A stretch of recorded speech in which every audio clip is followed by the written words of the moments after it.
have like a Grand Admiral that can pretty much take down like a just starting New Republic with a handful of Star Destroyers, and let's fucking turn him into a Scooby-Doo villain that gets beaten by space whales.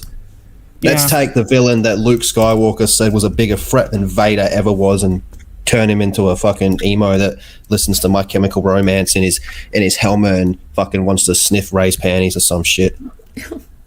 Let's fucking take Darth Bane, who started the Rule of Two, and turn him into, I don't know what the fuck that was in Clone Wars.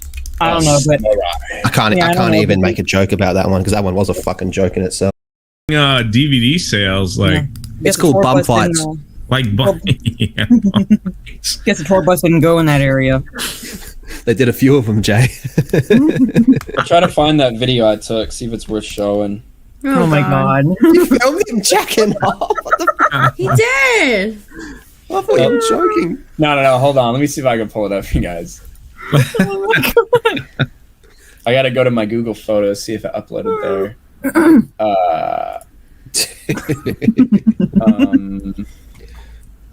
on, let me download this shit. Because it looks really bad like that. So I'm gonna download it. You can't see it. You can't see anything. It just like it's very clear that this dude was just fucking going to town on himself.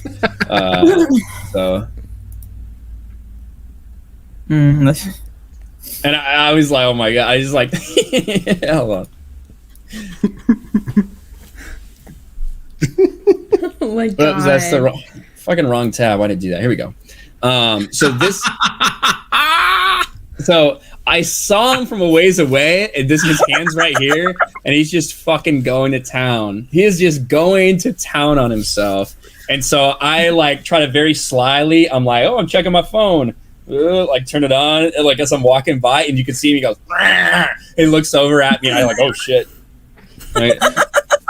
It's like very slyly. Oh, he's doing the side. He's doing the side hustle. He's doing the side hustle. Can I slow this down? Hold on. I wish I could slow it down a little bit, but just watch the hand. I know it's not very steady, but watch the hand. Yeah. Oh my god. There you go. He's definitely having a tug. Adventures in San Diego. That's how it goes. Fucking funny. Let me catch up with Super Chads here. Roger H for Canadian $5.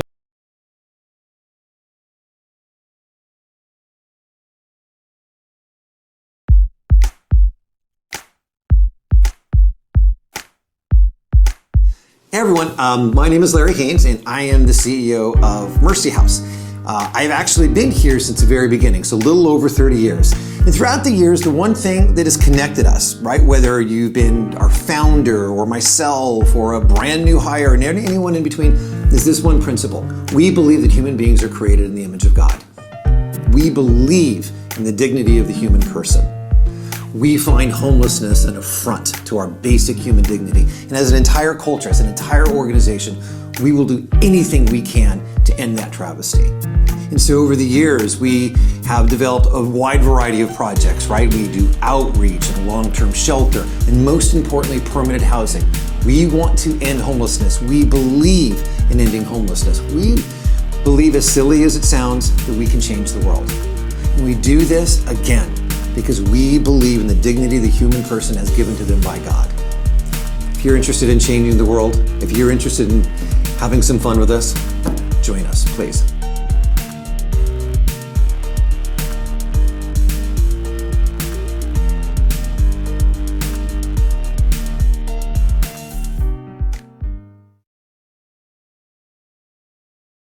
Behind them. And that sounds like a really big goal. You know, when you see a homeless person on the street, it's hard to envision the whole process that they might go through. That's something that we've seen take place. It's something that we as an agency are invested in creating this entire system that engages people where they are in the streets, that comes to them regardless of whatever their background is, whatever maybe undiagnosed or untreated mental health issues, whatever addiction they're dealing with, or whatever trauma they're living with. We're able to meet them where they are and engage them in a way that recognizes their humanity, their value as a person, and and is able to connect them to resources and to services, which allow them to really address those barriers and move forward into housing. Now, I understand that the kind of one of the points we want to discuss here in this webcast is that how what role does an individual person play, right? Because I think you see an agency like Mercy House, you hear about an enormous system that I've just described. It's multiple programs, multiple agencies, multiple government entities, and you think, well, what can I do? What does an individual person do? And I think that one of the more well, obviously, if you have like a large sum of money, you can make a significant donation, and we could create a program, and we could grease the wheels of that system. But if that's not the position that you're in, what is something that you can do that is actually tangible? I think one of the things you can do is to actually know what's going on. A lot of conversations I have with people, it starts with what actually is out there, right? I think it's difficult to approach an entire complex issue like homelessness, and I think that we come to homelessness and we approach homelessness with a lot of assumptions that are founded in our experience, right? You may have encountered a homeless person who is really having about in their experience. Maybe they may be living with some undiagnosed, untreated mental health issue. They may be deep in their addiction, right? And those encounters can feel intimidating. That can give you a real negative assumption about homelessness. And I think that it's easy then to jump to a lot of conclusions. And I think one of the bigger things we can do is really get some education about what is the system that's available and what is the approach to homelessness that actually works. And so let me tell you about what we've found and what actually best national.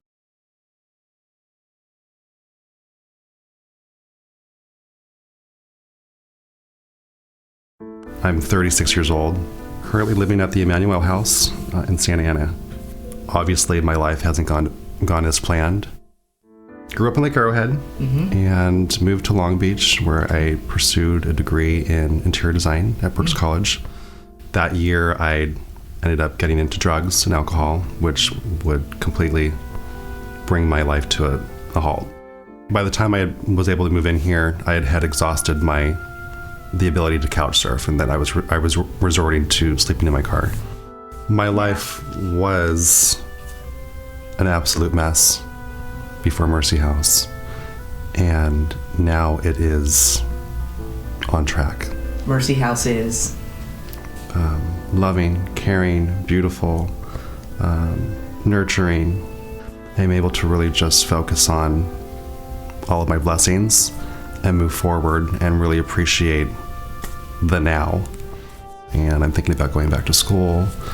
I work in management now at my current job, so things are going really good. I'm not